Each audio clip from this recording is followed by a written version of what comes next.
Hello friends, today we will gain knowledge about contribution of Theophrastus, Bauhin and Tournefort to plant systematics, and our main objectives will be: number first, to give a brief introduction about the biography of Theophrastus, to highlight the contribution of Theophrastus to plant systematics, number third, to give a brief biography of Bauhin and his contribution to plant systematics, number fourth, to discuss the biography and contribution of Tournefort to plant systematics.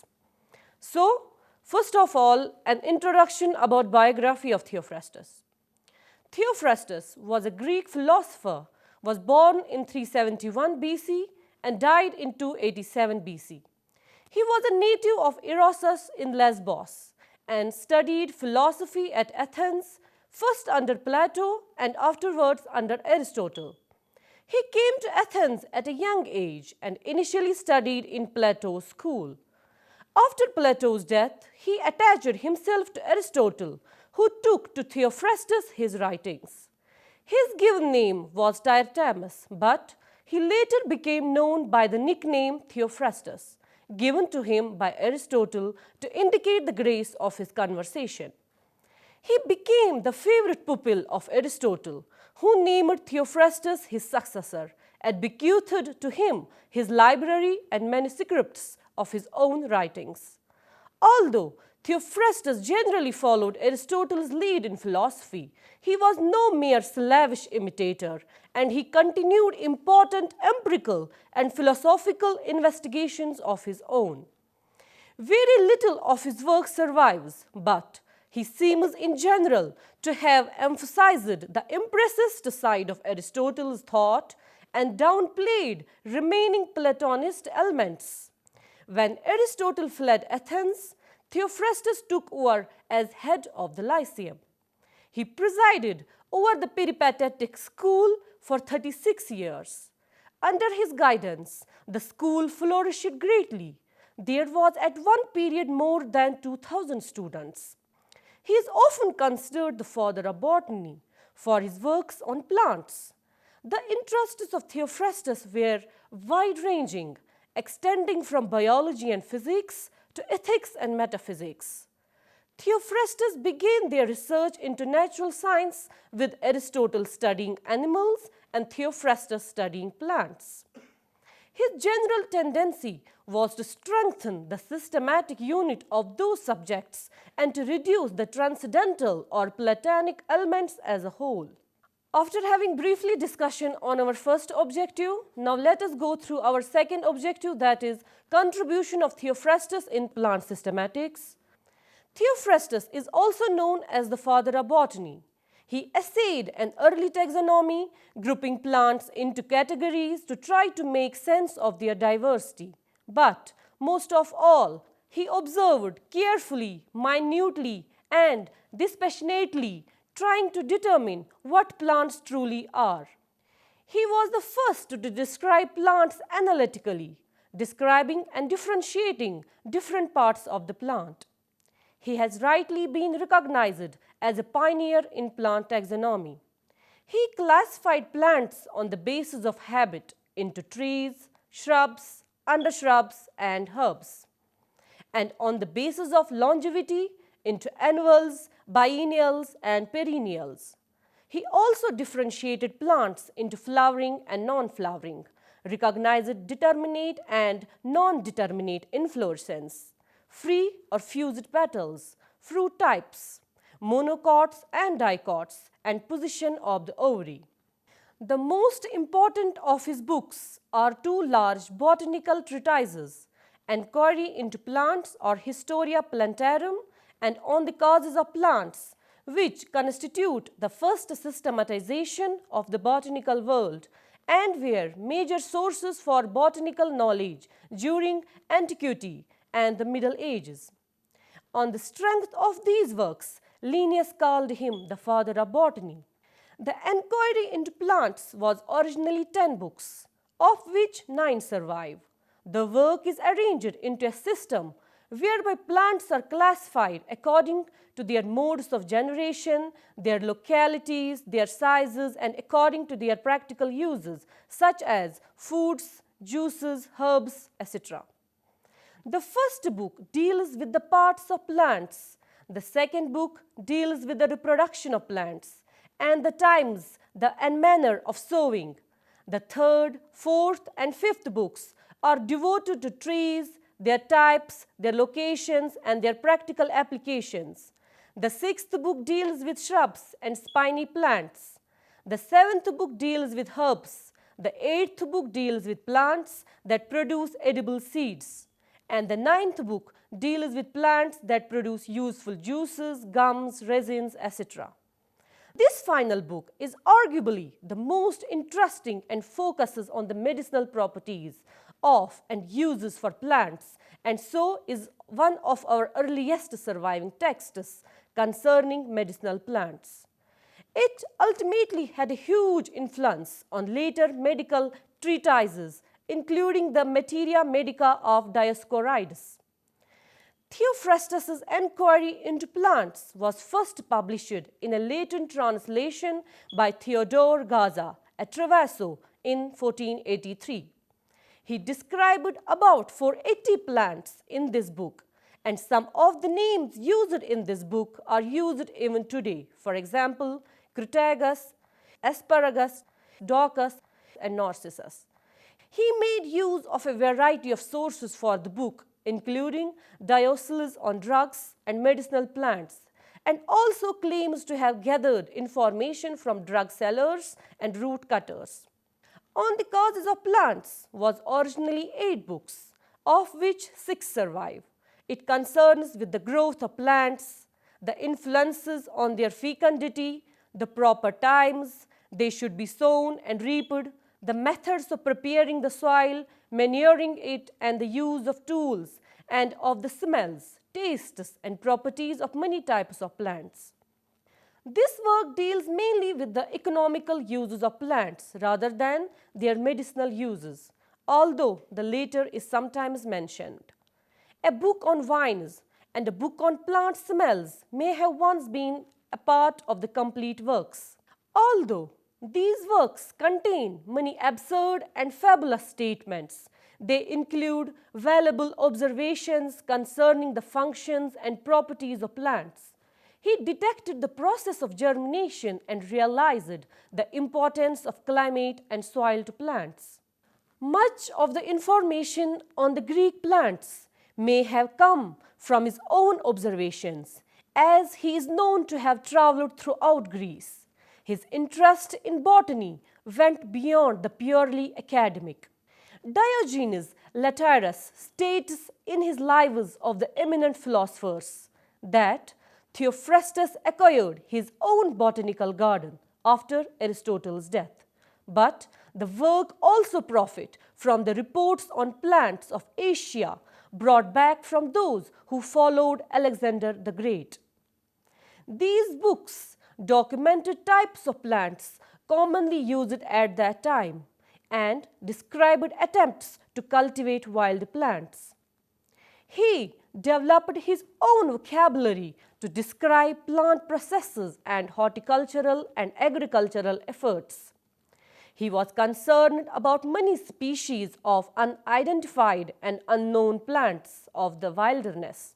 He commissioned his students and staff to collect specimens and conduct experiments as they worked, which helped to determine which plants could be put to various uses.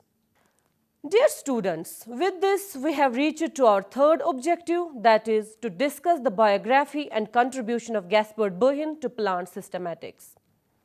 First of all, let us discuss biography of Gaspard Bauhin. Gaspard Bauhin, also called Caspar Bauhin, was a Swiss botanist born in 17 Jan 1560 and died in 5th December 1624. He was a disciple of the famous Italian physician Girolamo Mercurial. Linnaeus honored the Bauhin brothers Gaspard and Jean in the genus name Bauhinia. Gaspard was born at Basel and studied medicine at Padua, Montpellier, and in Germany. Attending the University of Basel in 1572, He received his bachelor's degree in philosophy in 1575. That same year, he travelled to Padua, Italy, where he stayed for 18 months, studying anatomy and undertaking dissections. Bauhin also visited Bologna, Montpellier, Paris, and Tübingen over the following years, but settled back in Basel in 1580. Here, he received a doctorate for his thesis De Dolere Colico. Although his professorship was in Greek, Bauhin taught botany in the botanical garden and anatomy in the dissection theatre. And in 1589, a special chair of botany and anatomy was created for him. Keen on practical education, he took students into the fields to botanize during the summer months. While teaching at this establishment, Bauhin served as Dean of the Medicinal Faculty and was 4 times rector of the university. Eventually, in 1615, he was named Professor of Medicine. As a researcher, Bauhin was interested in many aspects of plant sciences and human biology. He is best known in both fields for his contribution to nomenclature and classification. Now, the contribution of Gaspard Bauhin in plant systematics.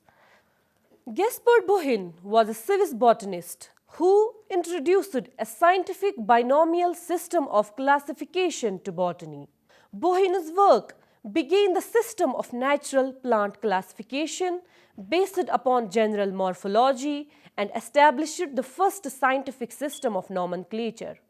Bauhin discarded the alphabetical and other arbitrary systems used by earlier writers, insisting that any useful method of classification must be based on natural affinities. He grouped plants according to their genera, then, drawing from his own observations and the works of earlier authors, gave each species within a genus a descriptive name. He thus introduced an orderly system of binomial nomenclature, which, although the concept did not originate with him, marked a significant improvement over earlier schemes. Refining the principles of systematic botanical classification developed by the 16th century Italian botanist Andrea Cesalpino, Bauhin was first to clearly delineate botanical species and groups of species or genera, utilizing the concept of natural relationships or affinities as criteria for his classifications. The work for which Bauhin is most famous, however, is in the field of botany. His Pnax Theatri Botanici is a landmark of botanical history, contains the names of some 6,000 plants, which were classified based on multiple shared characteristics. The classification system was not particularly innovative, using traditional groups such as trees, shrubs, and herbs, and using other characteristics such as utilization, for instance, grouping spices into the aromata. He did correctly group grasses, legumes, and several others. His most important contribution is in the description of genera and species. Although the higher level arrangement of the work is quite antiquated, he does accurately group together the legumes as well as the grasses and the mints. The most important advance, however, was in his naming system. Bauhin advocated the use of generic and specific names, and his concept of what constitutes a genus has remained largely unchanged to this day. Whittling down polynomial descriptions into a specific name of just 1 to 4 words, he has often been heralded as the creator of the binomial system. Although this cannot be so, as a single species name was not used throughout. Bauhin's primary aim was to unite herbalists by the use of just one name for each plant, and for this reason it was more a list of synonyms than actual plant descriptions. Ultimately, His 40 years' worth of labor saw the end of the herbalist period of botany and enabled classification to flourish as a field of its own, aside from the medicinal application of plants. Another reason for the success of Bauhin and his Pnax was his heavy reliance on herbarium specimens, a practice which was yet to become widespread. Gathering examples for study, he exchanged them with other scholars, assuring him that what they were talking about the same plant when he listed its synonyms. His herbarium of 4,000 numbers is still held in Basel. The genus Bauhinia was dedicated to him and his brother by Carl Linnaeus, perhaps because it has two lobed leaves. In addition to Pnax Theatri Botanici, Gaspard planned another work, a Theatrum Botanicum, meant to be comprised in 12 parts folio, of which he finished 3. Only one, however, was published in 1658, long after his death. He also gave a copious catalogue of the plants growing in the environs of Basel, its flora, and edited the works of Pietro Andrea Mattoli, with considerable additions. Finally, let us deliberate about our last objective, that is to discuss the biography and contribution of Tournefort to plant taxonomy. First of all, let us discuss his biography. Tournefort, a French botanist, was born on 5th June 1656 and died on 28th December 1708. He was the first to make a clear definition of the concept of genus for plants. He was native of Aix-en-Provence and he received an excellent education in the classical languages and science from the Jesuits' convent. The botanist Charles Palmier had been his pupil and accompanied him on his voyages. Between 1700 and 1702, he travelled through the islands of Greece and visited the borders of the Black Sea, Armenia and Georgia, collecting plants and undertaking other types of observations. He was accompanied by the German botanist Andreas Gundelschmier and the artist Claude Aubret. Now, the contribution of Tournefort in plant systematics. Tournefort's conception of genus contains a fundamental new contribution that was elaborated in the work of Linnaeus, Bernard de Giezio and Adanson. The distinct paths of taxonomy and nomenclature were now acknowledged. Linnaeus defined the species and, in a completely natural way, imposed the binary nomenclature. What botany owes to Tournefort is not the invention of the biotaxonomic genus, which had imposed itself empirically on observers since antiquity, but rather the creation of the concept of the genus in the modern sense and its first skillful applications. The classificatory unit that most attracted Tournefort was the genus, a cluster of species, as he put it, in a natural grouping having a real existence, independent of the observer and identifiable. His goal was to reduce each species to its true genus and to define the genus by character, or as it would be called today, by diagnosis. Once identified, each genus was to receive a name that would evoke only the characteristic expressed in its description, and the name was to be as simple as possible, although tradition should not be completely disregarded.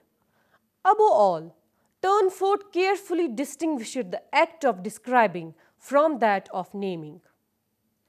In addition to genera, Tournefort suspected the existence of higher units, which he called classes, but in practice he scarcely treated them as such. Rather, like the divisions, he used them most often as quite arbitrary means of identifying species.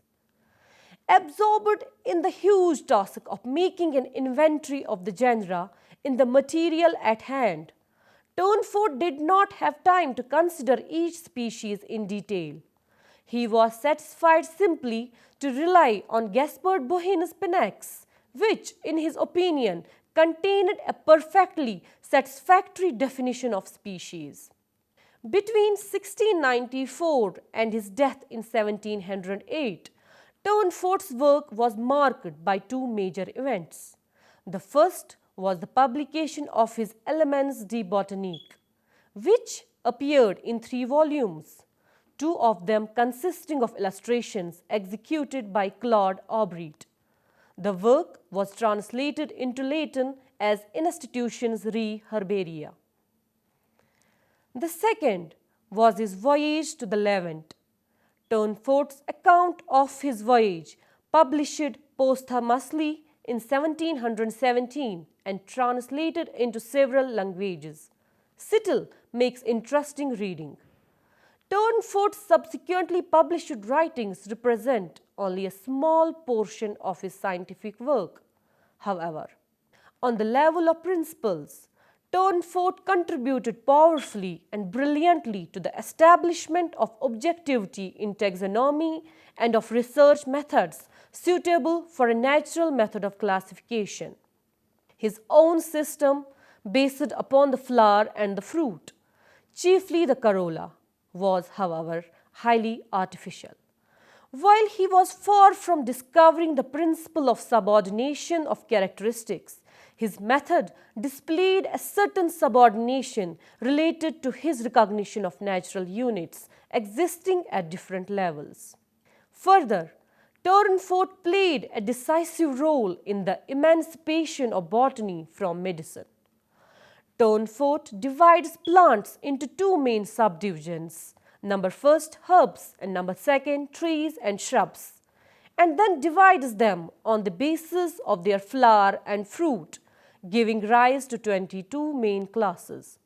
Tournefort's main lasting contribution is that of the genus in the modern sense, limiting it to the smallest groups of species and providing formal collated descriptions for nearly 698 genera, many of which had been known since classical times. He recognized 2 grades of genera, the first based on the fruit and the flower, and the second based on vegetative or growth pattern differences. In practice, Tournefort considered in dealing with the flowering plants or angiosperms, the correct procedure was to consider the flower and the fruit together. Dear students, this brings us to end of this lecture on contribution of Theophrastus, Gaspard Bauhin and Joseph Pitton de Tournefort to plant systematics. Hope you have enjoyed this lecture. Goodbye.